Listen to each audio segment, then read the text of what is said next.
welcome everyone to the Authentic Voice showing isms and comic stories. My name is Saori Adams. You may have seen me around. I usually travel with my father-in-law, Neil Adams, for many shows. I'm also the co-founder of Fanfare NYC, and I am your moderator for today. I have with me Ivan Velez, Evan, I'm going to say this wrong, Narcisse, That's acceptable. Please continue. and Joe Illidge. We may have Dominic Mah join us, but we'll see how that goes. Why don't you gentlemen, starting with Ivan, introduce yourself today? My name is Ivan Velez Jr., a cartoonist, been around for a little while. Now I'm a teaching artist. Ta-da. Evan? Anybody else? Um, Hi, my name is Evan Narcisse. I'm a writer and a consultant. I work in comics, video games, animation. I wrote a comic called Rise of the Black Panther a couple of years ago. I was a narrative design consultant on Marvel Spider-Man Miles Morales video game, and the Avengers War for Wakanda expansion. And I've writer on Genlock season 2, which is a show from Rooster Teeth and HBO Max. So that's what I've done. Some of it. And Joe. My name is Joseph Illidge. I am an editor and writer of comic books and graphic novels. I got my start at Milestone Media Inc., the first Black-owned comic book publisher to have a publishing deal with DC Comics. They introduced the first truly superhero universe of inclusive and diverse characters, including Static Shock. I went on to DC Comics to become the first editor of color in the Batman department. Now I am the executive editor of Heavy Metal and the co-founder and editor of Access Guide to the Black comic book community. Fantastic, fantastic. So we're going to start off with you, Joe. Have you ever experienced racism in the form of someone calling you a racial or any other kind of epithet? Definitely. I remember, it's funny, so I started at Milestone in 1993 in the month of May. In December of 1992, 3 days before I would be let go from my job, where I worked at an art supply store, a customer referred to me as a black bastard to one of the Jewish store owners of the establishment that I worked at. Before that and after that, I have been called colloquially nigger by black people. I have had white people tell me, go back where you came from. I imagine they were thinking about Africa and not Brooklyn, New York. So while that's not a racial epithet, that certainly had the inherent implications of racial epithets. And those would be some of the highlights. Evan? Joe, how do I follow that? That's what happened to me. I mean, yeah, I've experienced, macroaggressions, microaggressions, personally and professionally. One of the ones that was really striking in its deep irony was a couple of years ago, one of the local radio stations here in Austin, Texas, where I live, asked me to come on and talk about Stan Lee after his passing. So I did a radio segment and I was feeling pretty good about it in terms of like the insight and kind of personal impact I could communicate about what Stan's career meant to me. So I'm feeling high on myself, and I walk out of the radio station and was going to get a late lunch, and a truck drives by and calls me the N-word, and it was not in a friendly way. So it was just a broad, like a really cosmic kind of joke about feeling accomplished in one part of my life that felt that meant so much to me, and then having that immediately cut out from under me by this random act of racism by people who don't know me. I definitely had my experiences personally too. Being pretty much educated in predominantly white spaces, I definitely heard some things from people who should have known better. There was a TA when I was in college who was a course on American politics, and he said that crack was a black drug. And I remember just collective shock that settled on the room, at least in terms of the black students who I was friends with, and we all couldn't believe he said that. You know, the irony there, of course, is when you follow the history of American politics and the history of the crack epidemic, how it winds up in those neighborhoods is entirely a different story that doesn't get discussed in the classroom. At least it wasn't then. So yeah, I have those instances for sure. Ivan? Well, I think for a light-skinned Puerto Rican, in my neighborhood, like I was raised in the Bronx, and since I'm pretty old, I was raised in the whole civil rights thing, and it's a little different where we don't get a lot of the obvious stuff. We do, but we don't get spit called a lot. I mean, at least that's such like a term from like that generation that I never hear it anymore. People get a little bit more creative, and it's more about microaggressions. Or, for instance, when people, like I went to a party in Jersey with my college friends, and they asked if I was here to clean up, that kind of stuff, or that kind of like stupid stuff.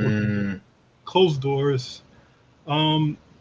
And my brother, who is both my brothers are significantly darker, they get more of the obvious stuff. I mean, my brother's he went to Yale, but he still got the N-word a lot. And then Spanish people, like, they can say all kinds of like beautifully disgusting words at you if they're not happy with you and stuff. So in terms of race and that kind of stuff and skin color, I kind of dodged a lot of it because of my lightness, but I also got a lot because of my orientation. So I got a lot more of those words like maricón and puto and that kind of stuff, and pato and stuff like that. And that was, I mean, those are words that still happen. I mean, last year somebody called me a maricón, and like I'm walking the street with my dog, and I was like, so it's different, right? It's just that kind of aggression is a little different with me, from my experience. I am half Japanese, and I don't look terribly Asian. So I've experienced indirect racism in the sense that you hear people say things and not realize that you are Asian or you are Japanese specifically. And so they just think like, oh, we're buddy. I'm just going to say these things, not realizing that, oh, I wouldn't have said that to you or in front of you if I knew. But it's like, it's still there, right? I remember the earliest memory I had was The Simpsons had when Homer goes to sushi place for the first time, and the head chef was supposed to make this blowfish dish. And I just remember me and my sisters thought it was funny and tried to do the accents in front of my dad, not realizing, because I must have been like 6 or 7 years old at the time, and him just completely losing it. Wow. And I not understanding where that's coming from. But it's obviously coming, the depiction of those characters is obviously a very what's the word I'm looking for? Stereotypical image of how Japanese people are. And my dad obviously not finding that hilarious. Do you guys have a memory of seeing something in comics or animation that struck you as being racist? I mean, for me, it starts with the early Warner Brothers cartoons and how Africans were depicted, which is really horrifying to say the least. In terms of comic books, it's crazy because, so I'm a child of the 70s, I'm a teenager of the 80s.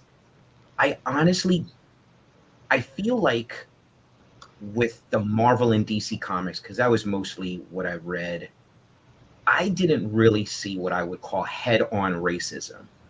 In terms of the usage of words, there was the Falcon joining the Avengers, and that there being some internal commentary in the story on affirmative action. There was always Power Man and Iron Fist and what that symbolizes. But in terms of getting away from the analogies like the X-Men, honestly, it wasn't until I got to Milestone that I saw it taken head on, direct language, right? And one of the uncomfortable words that we're speaking about actually appears in icon number one. Right. And when it appears there for a very important reason, right? Not just because it's story contextual, but because it is letting you know what world you are operating in, right? It's like, this is the real world. We're going to acknowledge that this happens. And if you're ready for it, then that's cool. Come on the ride with us. If you're not ready for it, bolt, because it's only going to get more direct from here. Right. So it actually wasn't until my 20s that I saw racism taken head on in comic books. Now, I know my father-in-law, someone had asked him at a show, because he's the creator of Jon Stewart. And someone said, oh, what do you think about this reboot of Jon Stewart, him being a soldier? And he was like, I wanted Jon Stewart to be any regular man. Why does he have to be a soldier in order to be considered to be a Green Lantern? I made him an architect, an artist, a college-educated man, because he is a man. He's not, doesn't have to be a white man or a special, king or a gangster or a thug. Like, he's a educated black man. He's just a normal person.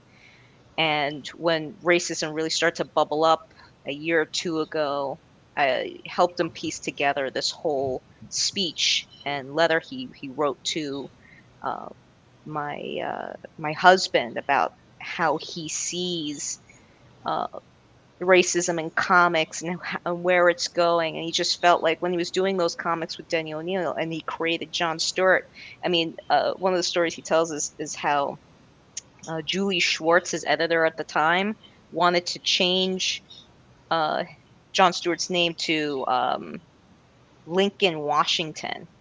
And Julie was just like, well, I know lots of black people with that name. And Neil's like, those are slave names, Julie. They're called that because that's where all that's derived from. He's just a normal guy. He should have a normal man's name. He's just an everyday person. We don't have to be like because he's black. I love hearing about how those white creators made all those decisions. It's just like I remember when I was a kid, and it was like just nothing. It was like no Latinos. The black folks were kind of like a little odd because they look like the people in those movies, like in Coffee or like Shaft, and they just talk the same way. And it was just like, and there were no Puerto Ricans except for that one white tiger guy. And he was like portrayed as this like ghetto, almost a junkie, kind of like, person in the street. And it's like when it comes to Puerto Ricans, we just didn't get anything. I mean, even West Side Story, most of the cast was like white people playing Puerto Ricans. So it's just, I mean, I remember Poppy was this big movie back in the 70s that we all went to see, but it was like, Alan Arkin playing the Puerto Rican guy. And it just seemed like there was no inclusion. And that was the worst part of not seeing yourself, not being represented. And even when I was, even when I went, started working at that big company of color, I remember that even look at the Bible, and it was like the only Latino was like the superheroes made. And I was like, wait a minute. Listen, I'm sorry, I gotta interrupt this, but I just gotta, give Ivan credit publicly, because what he did with the Blood Syndicate, not only was it a mostly Latinx group, but in terms of engaging the full range of sexual lifestyles across the board, like Blood Syndicate is the kind of team that is still unmatched in mainstream media today. Possibly the only competition is Legends of Tomorrow, but that's the only competition I could think of. Like, Blood Syndicate was truly ahead of its time, to the point where I remember working at Milestone, and sometimes people were talking in Spanish, and I was like, I don't know Spanish. And I was like, oh, so this is what it would be like if I was looking at a conversation in front of me. I wouldn't understand that either. So that level of verisimilitude was something that was really inspirational. So anyway, since you mentioned it, Ivan, just wanted to give you the public credit. Thanks. I was trying to avoid them, but yeah, it's. So the lack of inclusion was the biggest thing that I felt was like, Right. cyberface to Latinos and stuff, and it's still pretty bad. Um, it just is. But And this is, there are still very much stereotypes that go with it when they wind up being included. I mean, uh, most of the Asian characters we see today, from what I see, it's just like they're all martial artists. remember Shang-Chi's skin color, that orange that he Yeah. used to? Yeah. Oh my God, it was so. And even when we saw it, I remember when it came out, and because Bruce Lee was a big thing back then, Yeah. and it's like, why is his skin so like, Yeah. why is this? And we started trying to find people if they had orange skin. It's like we couldn't find one person with orange skin. The people who have that skin color are white people who over tan or Yeah. who Yeah, have fake tans. But Saori, I think it's interesting that you mentioned about your dad and Jon Stewart, because I think that anecdote about Julie Schwartz is so emblematic of, a certain era of superhero character construction, right? Where it's like, we can be generous and say that, most of the non-marginalized folks, the white folks who were behind the scenes working these characters, were well-intentioned. I think we can be generous and say some of them, people like your dad and Denny O'Neil and whatnot. But the problem is they had second or third hand contact with the people and the cultures that they were creating these characters in the mold of, right? So, like when Ivan says,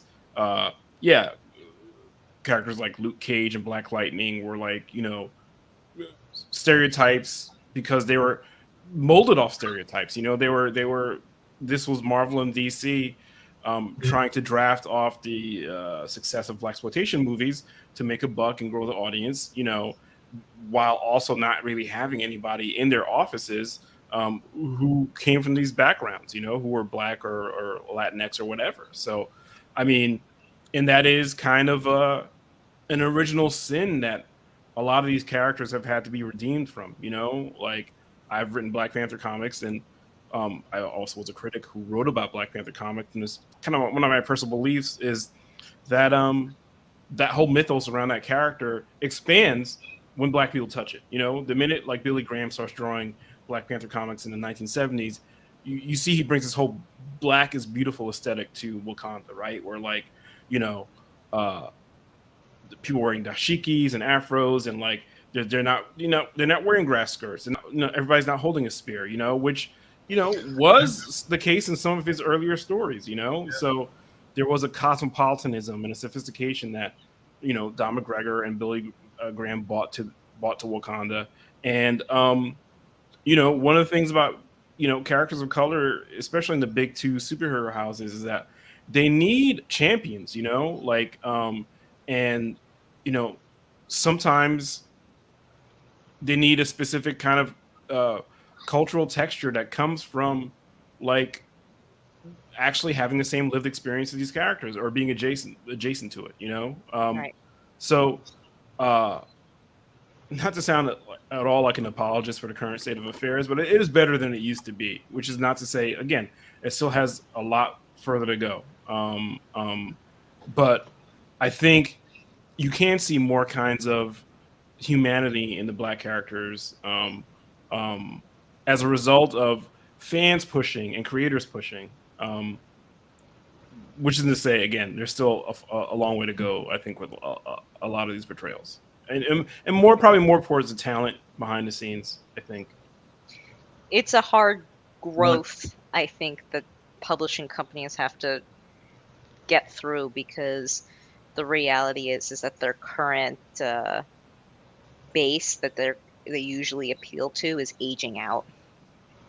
Boomers aren't really buying comics much anymore, but comics have also stopped really focusing on the middle school age. I mean, that's just my opinion of it. Like, when I just know when I go to all these shows and they see my father-in-law at the show, they're like, I remember being 8, 9, 10, 12 years old and reading his comics, right? I Mhm. remember picking up the first issue of, John Stewart or Green Lantern or Batman or whatever when I was that age. And I couldn't say that about my daughter going to the comic book store because knowing what I was reading at the comic book store, I would not give them to her. Just because this is like the beginning of, when Scott Snyder was first coming out, and there, the gore and the blood and the violence was just trying to top each other in these mainstream books. Um, and I just think that comics in itself is just like their main line is not appealing to that younger generation, which they really need to grow. And with that, adding more diversity, adding more information to it because kids want to be able to see themselves in these stories. And I feel like Marvel was doing a pretty good job adding more women, adding more people of color to their books with before Axel had left. But I remember hearing at the was it the ICV2 retailer summit that all these old white guys who own these comic book stores standing up and saying, "What are you doing to our characters? Why are you changing them all the time? What are you?" And it's just like I can't. I'm sure it's really hard on a publisher's standpoint. Like, how do you keep one generation and still renew an older generation and keep things fresh and new and maintain that sales point? Because comics used to sell in the 500,000 range and now they're Right. scraping together to sell 20,000 books. I mean, my goodness, that's such a large conversation. I mean, to follow up on what Evan said about the staffing of the times of the Right. companies back in the day, creatively and behind the scenes, the irony is, if you look at the top two publishers in the direct market, their staff, at the very least, in terms of black editors, Hmm. is just as marginal, almost, as it was in the 70s and the 80s, Mhm. Right. right? So while there's been this uplifting of talent, of color, of, queer talent, there has not been a consistent uplifting of editors from different backgrounds, because Evan, used a word which is really potent, which is someone needs to champion this, Right. right? And one of the roles of the editor in the infrastructure of comic books is to be that champion, is to be that advocate, right? And so when you don't have people in that position that come from diverse backgrounds, what they champion is not informed by a perspective. What they champion is informed by right and wrong. Right. But within right and wrong is this vast chasm, you know? And that's something that still very much has to be addressed. I didn't pull up this information prior, but for those who are watching, I believe Bleeding Cool did a infograph of the staff members of, I think, the top 3 or 4 publishers by race and by gender, and the discrepancy of white males versus everybody else that is being staffed there at this time, and who actually holds editorial positions. And while there are more women, it seems like a lot of companies focus on hiring more women than they have done in the past. There definitely is a discrepancy, of course, of people of color, and they all also hold very low tier positions. Not many people are breaking through that assistant editor job. Those assistant editor jobs are constantly cycling, but you still have these older gentlemen who are still maintaining their positions there up at the top and not leaving or being shuffled around, as it were. Um, I think one of the problems is, comics. Um, there's such a demand to break in, right? Right. Like again, your father-in-law, sorry, like tried to create a union back in the 70s, like and that was stifled pretty quickly. Um and Well, I the was told part of that had to do with copyright law or something of that nature that prevented freelancers to be able to do something. Maybe it's not copyright law, but I was told there was some law that prevented freelancers from unionizing in that way at the time. I mean, But like mainstream comics is able to function the way it does because talent gets treated as disposable, right? right, absolutely, absolutely. And for every person, for every me who gets to lucky enough to write a Black Panther comic, there are 10 other people who want to do the same and think they can do it better, right? So, like I don't think I'm special in that regard. I had a certain amount of talent and luck to allow me the opportunities that I have had, right? Mhm. But like Joe was saying, the people who get the decision making power, the changes in that strata of the comics industry haven't been as far reaching as they have been in the talent pool or the characters, right? So there's still this dissonance, but like I want to shift the conversation a little bit because I feel like we're talking a lot about grievance and not about the execution Right. and going back to what you were saying before about like when Marvel's making these big character changes, I think one of the things that is positive that comes about from this is like it broadens the mythos of all these characters. Like I'm a Miles Morales fan. I like the character. I worked on the game, and one of the things even before I did any of that, I was like, Miles makes Peter better. Like you have this young kid who's growing up idolizing Peter Parker, and all of a sudden Peter Parker realizes he can't be a screw up anymore. He has a legacy. And you look at the popularity of Miles as a character now, like amongst the younger generation of fans, and yes, the movie had a lot to do with it. But at its core, I think we can see, Brian Michael Bendis, at least had the kind of innate sense to not base his character off of something he saw on TV, to create him as a human first, and then make him Spider-Man and everything else. Like he does not talking in slive or jang or slang. I can't even say it. I said slive or jang, jive or slang. Yeah, I just made up two different alien languages. But yeah, so I think we can see that the needle has moved a little bit, and we were talking about old stereotypes, right? And like, I'm Haitian American, and the only Haitian superhero I saw growing up was Brother Voodoo, and that's just steeped in various stereotypes, So, Right. Marvel did Wow. What was that, Ivan? I love Brother Voodoo so much. Oh yeah, so do I. Here's my point.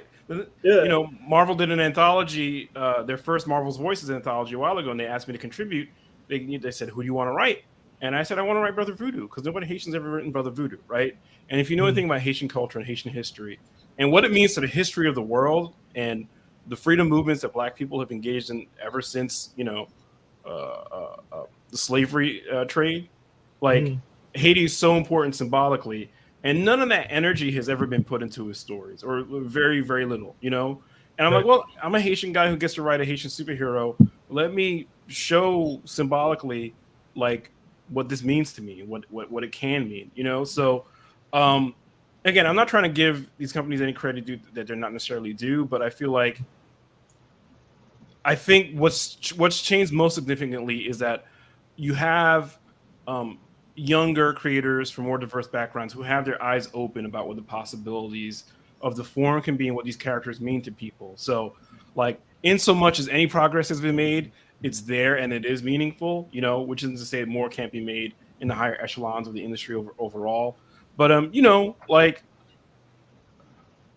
when you think about, I've had editors check me on like, hey, you know what? Maybe this line, maybe this portrayal, this moment of violence between characters from different backgrounds or whatever, like maybe we can pull back on that a little bit because, as a creator, you're going for drama, for action, right? And in superhero comics as a genre, that's the mandate, right?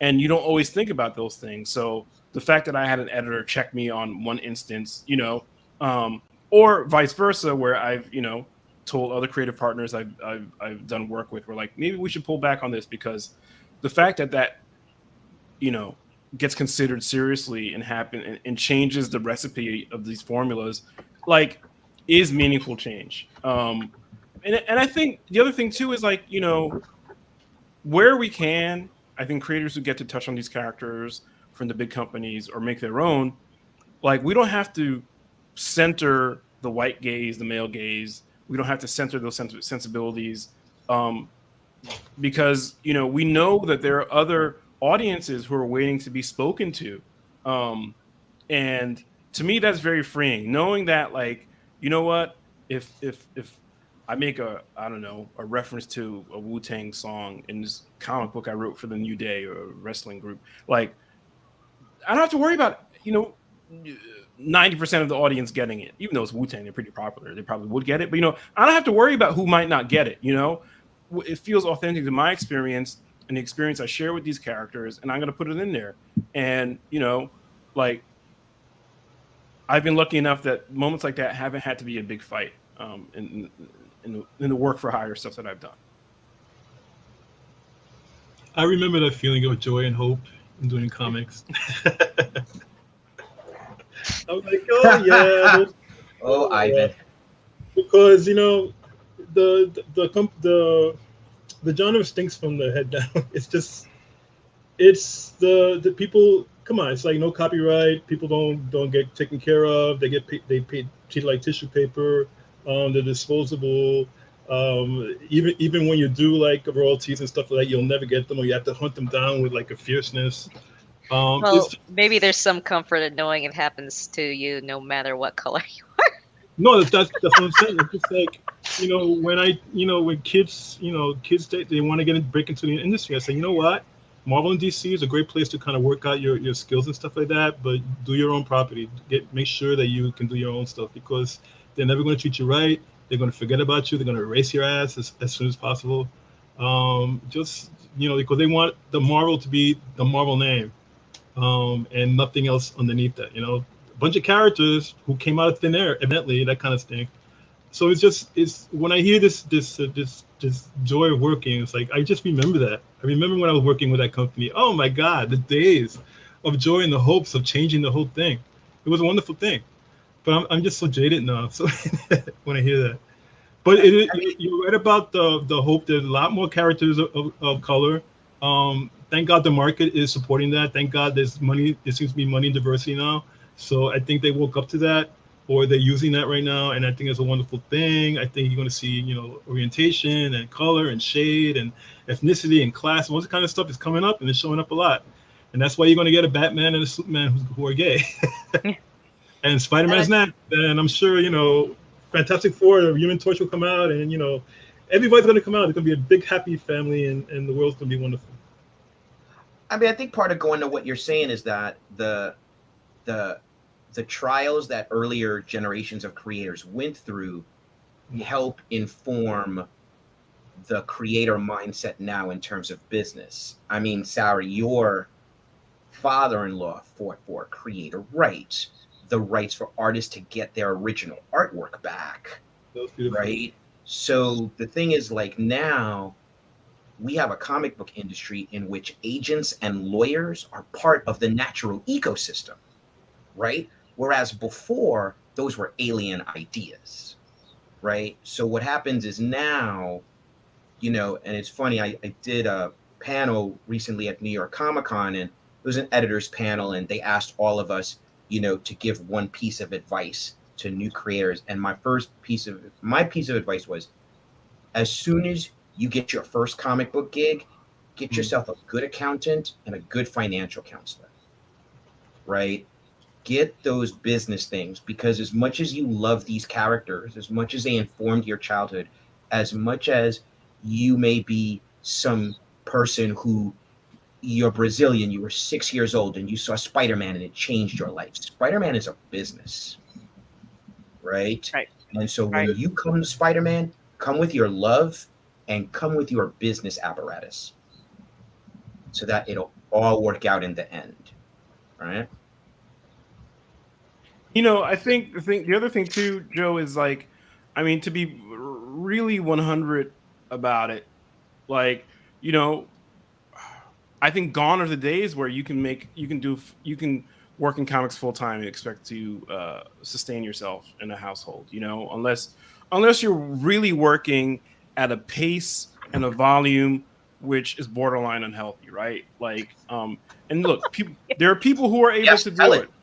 There are people who are able to do it, right? And they have the tenure and the track record and the fan base to command exclusive deals at the big publishers or whatever, and more power to them. I'm not hating on them, but you know the material realities of working in the comic book business are such that uh, um, it is hard to write comics full time and sustain yourself, depending on your cost of living and where you live, right? I mean, you certainly can't do that in New York City anymore.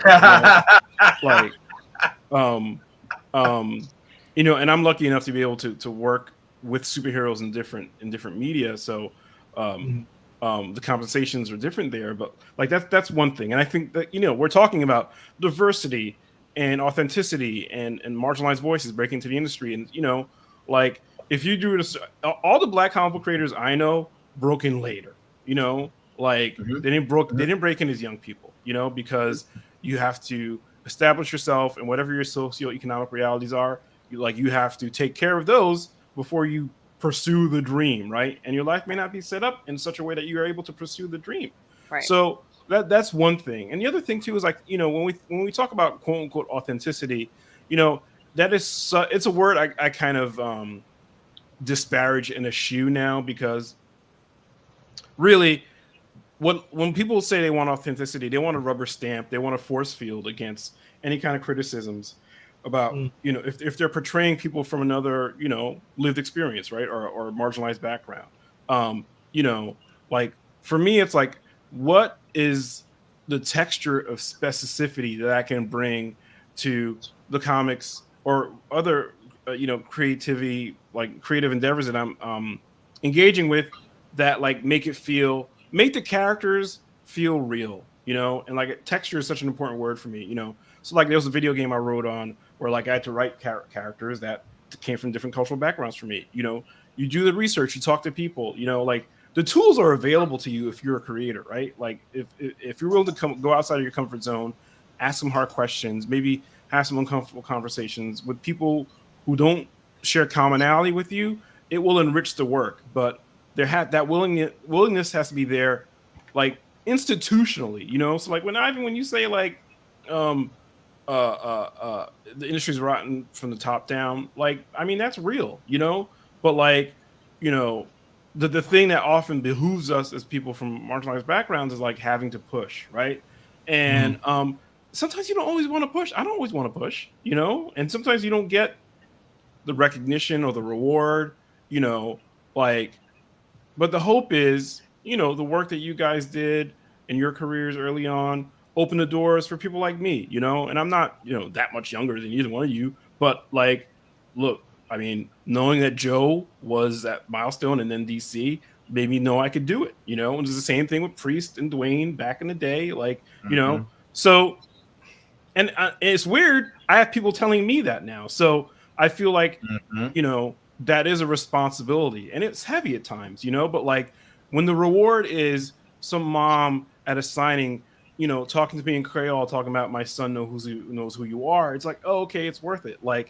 And it's both of you guys have said, making comics that better reflect the world we live in, it's a greater good, right? And everybody may not necessarily see it that way, but ultimately, a Marvel universe where Saladin Ahmed writes Miles and Brooklyn feels like Brooklyn, because I know Saladin lived in Brooklyn and he has Miles going to a pizzeria that also sells Jamaican beef patties. I'm that's real. Yes. That's real. So that is real. And if it weren't for and Saladin comes from Middle Eastern background, and he's lived and worked and friends with Black people, not to say that's the requirement, but he's able to inject it into the work in a way that deepens and broadens the work, you know. And I feel like that's the North Star, you know, that these companies and creators should be aiming towards, you know, like, you know, superheroes. I always feel corny when I say this, but they're aspirational, right? And it's not just like, oh, here's how good we are as people. It's like, here's a complexity, you know, like, and we should be aiming to show complexity. You know, gone are the days where like Captain America could punch Hitler in the mouth and it's all good, you know, like, well, you know, uh, uh, what is the socio-political context of these battles between good and evil that we're showing in these stories? And the more people you have from different backgrounds who should, here's what evil looks like to me. You know what I'm saying? When somebody, you know, I remember one of the pivotal moments for me growing up, in terms of my own political awareness, was it was during the AIDS crisis, and they said Haitian people couldn't give blood because apparently, you know, the myth was a vector that a preponderance of the virus was in that population. I don't even remember what it was. Such bullshit. I had never committed it to memory, but like, you know, my mom, who was a nurse, she went to a march and took me with her, and I was like, oh right, people. It's all good when you're in your in group, you know what I'm saying? Well, like with my family, my cousins and whatnot, but like knowing that these perceptions that people have of you can impact political policies, you know, like cultural attitudes, like, and then when you think about that same stuff gets repeated and reflected in the pop culture I consume, you know? So yeah, Brother Voodoo was walking around with like no shirt and no shoes. And I was like, is this how they think we live? You know? And when you're able to, again, complicate and deepen these portrayals, I think it serves the people who come after you. There's a lot of things about intersectionality that that's really important when we do our work, and I think that's one of the strengths back in the old days when that things that worked. Because, for instance, you know, some people. I remember I went to a convention. Someone said, "Well, how come you can write black characters?" I'm like, "Well, you know what a Puerto Rican is?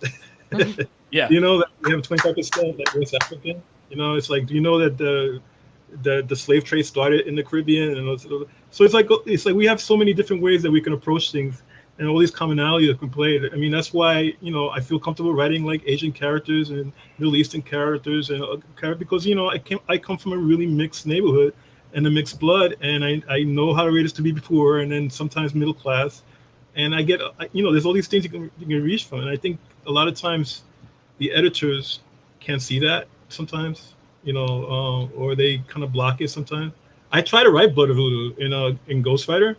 I added him to one of the arcs, but it was just like such a hard thing to do, and it was kind of like thrown out afterwards. But yeah, so the intersectionality that you're talking about and all that stuff, that, you know, we can write a whole ton of characters as long as we come from it from a good place. And you know, the And thing, Ivan, research. too, the thing is that like more than anything, I think if you come from a marginalized background, you know, yeah, you know what it's like to be misunderstood. So Right. for me, like part of the overarching drive is like, let me make sure this character, let me make sure I can understand this character, no matter what the background is or who the character is, in a way internally, so that I can express, you know, their humanity in this story, right? Like, because if, you know, how many Jon Stewart stories were there, you know, back in the day where he's like, okay, your job is here to be black, you know, like, and same thing with Black Panther, and same thing with a lot of these characters. Like, your job is in the stories to be black, you know. So you get Luke Cage screaming at Doctor Doom for his money, and it's like, uh, what's going on here? So, you know, again, it's like, is Luke Cage a joke in this story in his own comic? And, you know, that's up to interpretation. I actually wrote an essay about that story. But you know, there's so many stories where you just where you know, marginalized characters are there to be you know, seasoning and not the main dish. Right. And I feel the like, token yeah. character to mix it up. Absolutely. Speaking on that line, I remember one of my favorite shows was King of the Hill. I don't know if you guys know Yeah. Hank's father, Cotton Hill, but he fought in World War II, and one of his favorite racial slurs was Tojo, and they used it a lot in that show. Yeah. Do you guys ever feel like using racial or gender slurs in your stories is necessary? Like, does it help express a certain character in a certain way, or is it something that we should be avoiding? Because I get why Cotton Hill referred to many Asians as Tojo. You have a short, angry, racist Texan man. This is how he expresses himself. I don't know if taking that away uh, hurts or benefits that character. I just remember like this is something that this how they used to describe the anger behind this white male, older white male. Yeah. So I think the tricky thing always is like,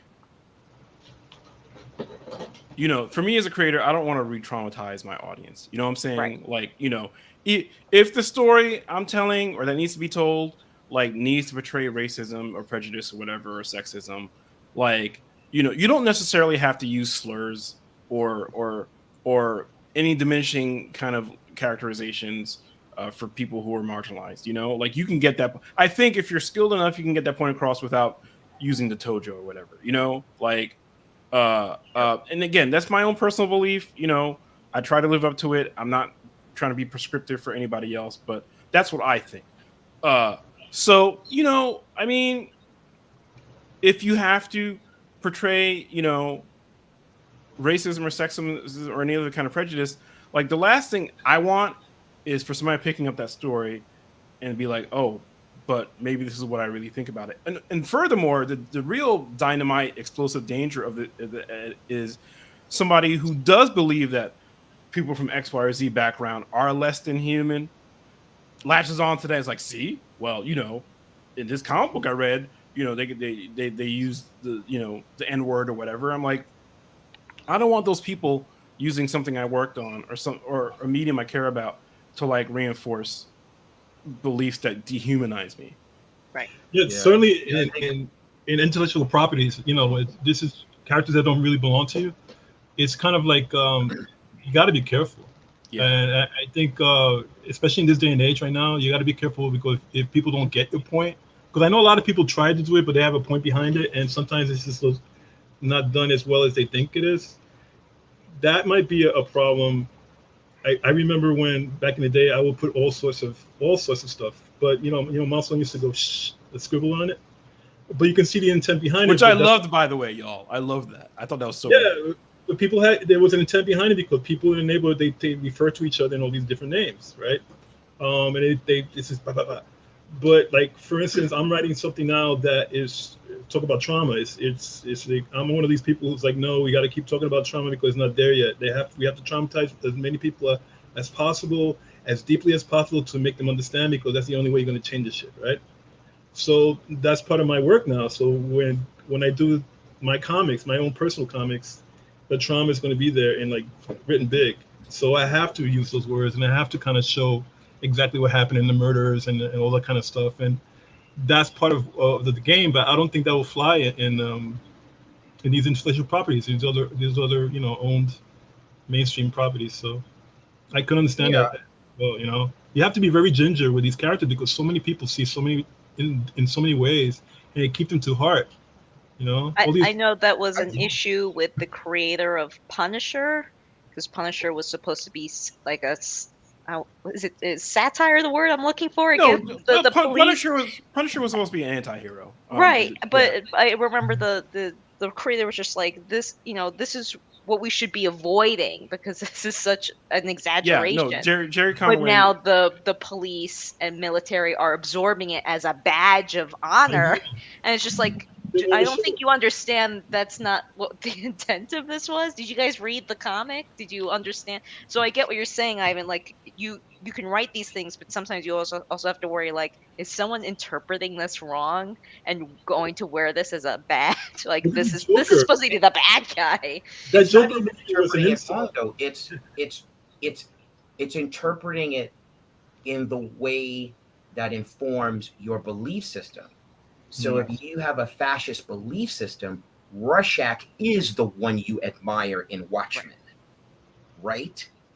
If you believe in capital punishment by the individual choice, then Frank Castle is the person that you admire, right? So bad Yeah. and good are subjective based upon your worldview, right?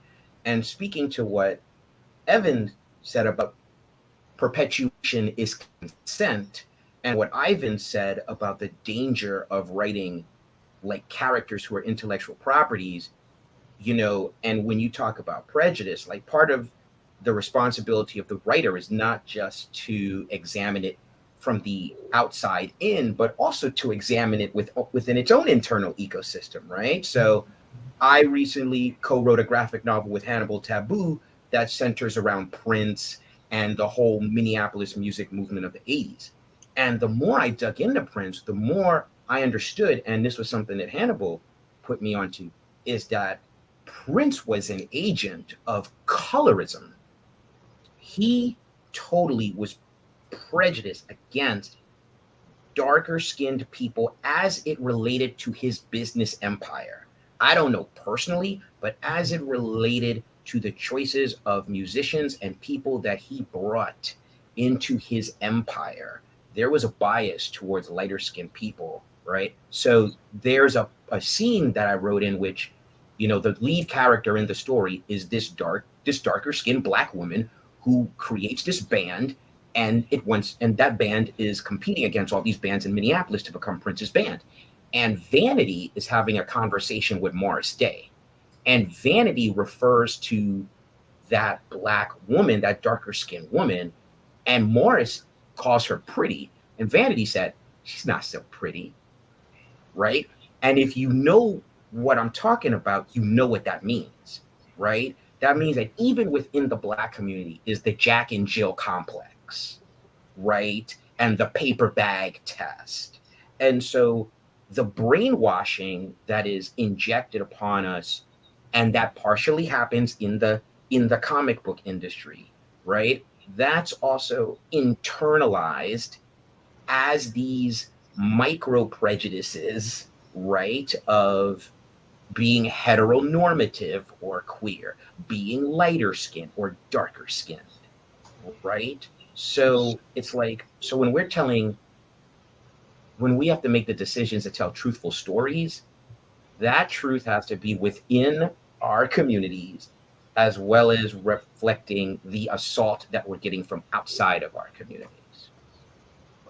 Yeah, I think, I mean, people always ask me, friends of mine, whatever, like,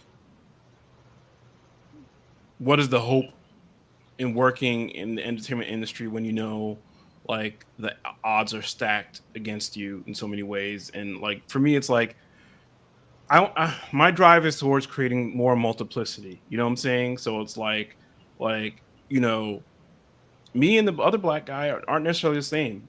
Like and Right.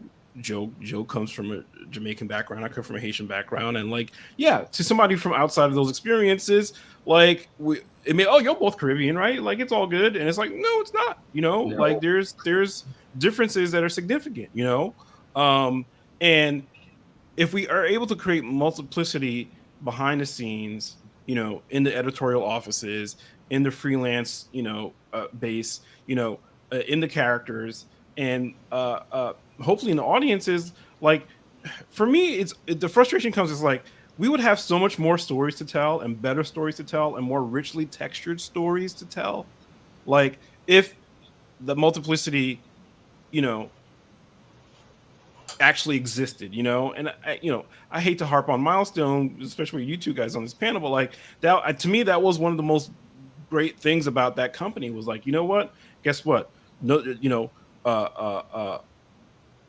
I won't say it's just like you don't have to worry about Icon being a token because there's hardware next to him and there's somebody else, like, and the same thing with characters from other different groups. So it's still an issue that the God, I'm blanking on the movie. Sean Connery, Highlander. There can only be Oh one. yeah. Like Yeah. there can only Yeah. be one.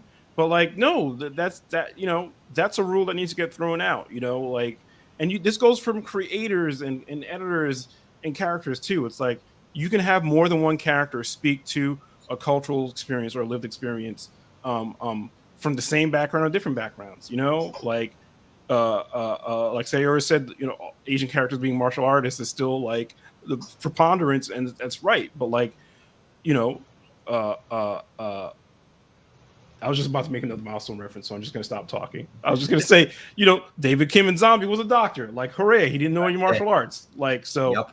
Yeah. 100%. Won't hate the stereotype that, Asians are good at math or could be doctors, but we could definitely do more than just martial arts. Oh, so we have a question popping up. How important, and I'm assuming that means important, is research to make unique perspectives? I mean, I think it's everything, like even when you're writing a fictional place, even when you're writing fictional characters or fictional scenarios, you're like, okay, is there something in history or politics or even different cultural kind of mythologies that I can use to inform this and make this real, like, I was writing Rise of the Black Panther, which kind of reimagined the Black Panther's origin story a little bit. So I was like, how can I think, what's a way for me to think about like sociopolitically about T'Chaka's death, right? The dad, he's a first Black Panther king to get killed by outsiders, and that would affect his son's psychology for a specific way and the nation's, psychology specific way, like nationally, you think about when Martin Luther King dies, people are rioting in the streets because it seems like they killed hope. So, and that's research that's drawn from history, and it just made the story better. Like I didn't have a big point to make about it, but it helped my thinking. And sometimes even if the research doesn't work its way into the story, like on a one-to-one beat by beat basis, it can still help you think about how to conceptualize the world and the characters. So, and especially if they come from backgrounds that are different than yours, I won't say it's mandatory, but it's a really good idea to do it.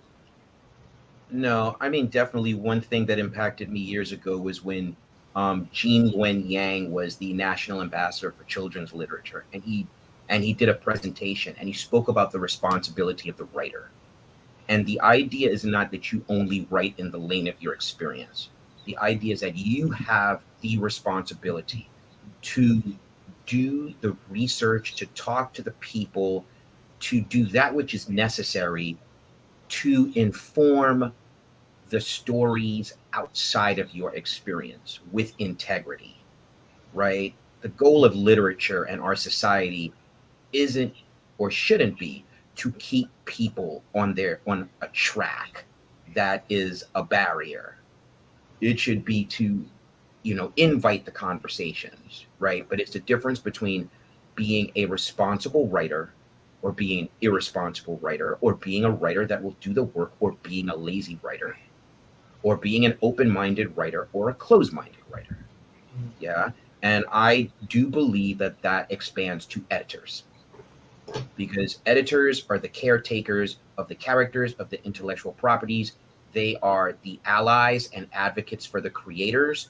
So if you're editing Kamala Khan, do some work, right? Don't put it all on G. Willow Wilson or whomever is writing and illustrating the stories of Kamala Khan at the time.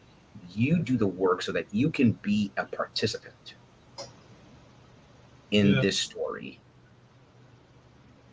And particularly if you if you think you wanted to reach the right people and you wanted to feel real, you got research is everything. You have to the mythology, like I'm doing a story on Tainos now, and I just had to go deep in there, and just make it right, and make decisions, and make those connections to everybody else, because those people had lives and they would have families and they had joys, and they were doing pretty well before anybody touched them.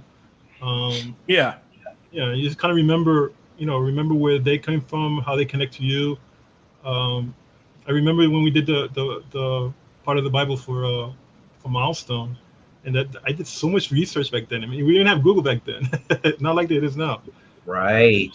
It was like libraries, reading magazines. I wanted to make sure and connecting it to something that a lot, like for me, the South Bronx of the '70s, that was my wheelhouse. So just kind of putting it in there and just like making sure that you were thorough, you were correct, and you were inclusive of everything that was happening, which is kind of cool. So see the last question on here is, do you have any advice for any aspiring creators or people out there in terms of racism and equality in the industry? Mine personally would be, if you have the power to make a difference, then do so. One of the stories I love about my father-in-law is he talks about helping, Dennis Cowan, Reggie Hudlin, Tony DeZanuga, and all these young guys to break into that industry because he felt like there was no voice for these young guys to get in there. So I think if you have the power to do so, get in there, help somebody out, break it through. Let's see some representation across the board because we definitely need to see it. Try not to, if you do experience it, try not to take it personally. It's their problem.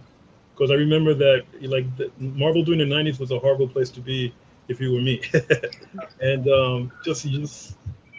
you blame yourself. It's your fault, that kind of stuff. But later on, you think about it, it's like you went through a kind of trauma, and you didn't have to go through that. You could have talked through with friends. You could have understand where people are coming from, or just understand that people are just the way they are, and you're the way they are.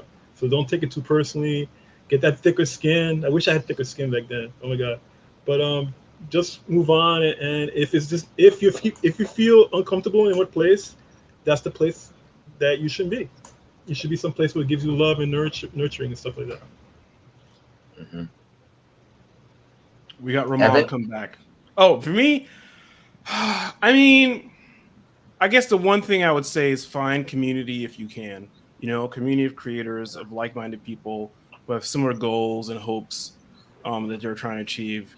That's something I've been lucky enough to fall into over the course of my career. And like Ivan was just saying, if you need somebody to like vent to, like, and there are people like will get your back, because especially when you come from a marginalized background, the pressure of representing your group is always going to be there. And if you have people that you can go back to and be like, yo, I'm feeling this kind of way about it, it's good to have community when you're doing this kind of work.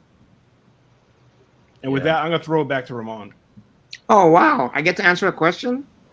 Just, so you can take us out and do whatever you need to do. You brought us here. Thank you. Well, you know what?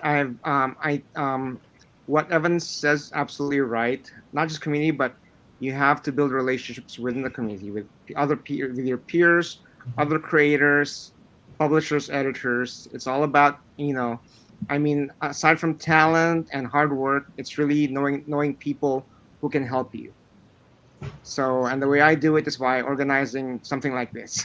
So, I met a lot of people, and I've gotten a lot of opportunities from doing this. But anyways, to wrap it up, I'd like to thank everybody for coming out. And I'd like to thank our panelists today, Joe, Ivan, and for Saori for moderating. A few announcements before we sign off. We are still having one more event at 6 o'clock, a drawing contest. If anybody wants to come watch, or if anybody wants to join the drawing contest, just email me. There's still time.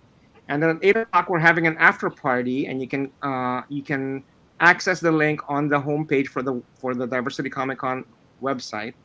And it's an after party being held in Kumo Space, just like the Artist Alley was. We had one last night, and we had a great time just talking about comics and being creators. So those are the two announcements I'd like to make. And one more. I announced this at the last panel, and I think this is a great panel to announce it at. One of the things that happened today is we didn't have as much attendance as I would have liked, but what we didn't have in quantity, we had in quality. And what I'm talking about is the kinds of conversations and the kinds of connections people were making in the panels and in the virtual Artist Alley. And one of the things that I've got planned is in February is I'm going to be organizing the very first Comic Arts Summit, which is going to be TED Talks for comic book industry. So sometime after the holidays, I'm sending out an announcement. Anybody who wants to propose something to talk about on stage virtually is welcome to submit. and me and a bunch of folks we're gonna try to figure out which ones are the best topics to put on for the event. So that's happening the first half of February. I'm saying it, so I'm committing to it, and I already have commitments from Anthony Marquez over at the Joe Kubert School, from Tom Hart over at Sequential Arts Workshop, and from Andy Schmidt over in Comics Experience. So please, please, please join us then. So again, lastly, thank you very much all for coming. Thank you for having us. It was a great conversation, and I hope we keep talking, and I hope to see you guys in February. Okay? Thanks all. All right. Take care, guys. All right. Thank you. Bye. See everyone. Thanks very much. Good. I leave.